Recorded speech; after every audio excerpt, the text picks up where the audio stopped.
The Biden administration announcing today a boost in the amount of COVID-19 vaccines because of a nationwide shortage.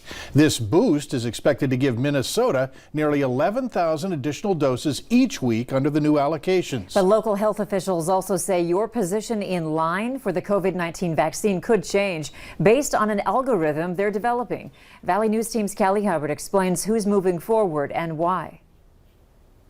Demand for the COVID-19 vaccine remains high, while the number of doses in the valley remains low. The algorithm, or a process on who's next in line, is based on a list of people who have had COVID, compared with what the state and CDC says. Since the vaccine remains very scarce, we need to identify even the highest of the high risks. Meaning Sanford is sending an invitation first to those that would need to be hospitalized if they got COVID. That could include a younger person with several underlying conditions, getting the vaccine before someone who is older and healthy. Are you concerned that some people might view Sanford as picking and choosing who stays healthy? And what would you say to people who raise that issue? Well, really the issue is the supply of the vaccine.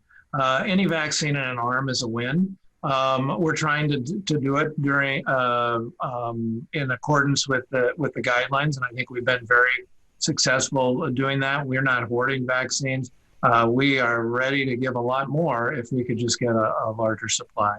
Essentia Health tells us that North Dakotans 75 and older and Minnesotans 65 and older are the first to get the vaccine. People in those groups are picked randomly and being notified through MyChart and phone. Over at Sanford, Griffin says they're still vaccinating thousands of people in the 1B category. He says statewide, North Dakota is getting 10,000 vaccines a week, with Sanford expecting the numbers to be twice that or more. In Fargo, Callie Hubbard, Valley News Live.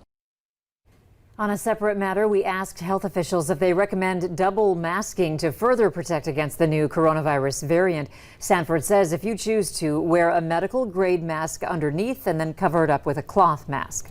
Speaking of covering up, I'm not sure, but this could be the coldest weather we've experienced.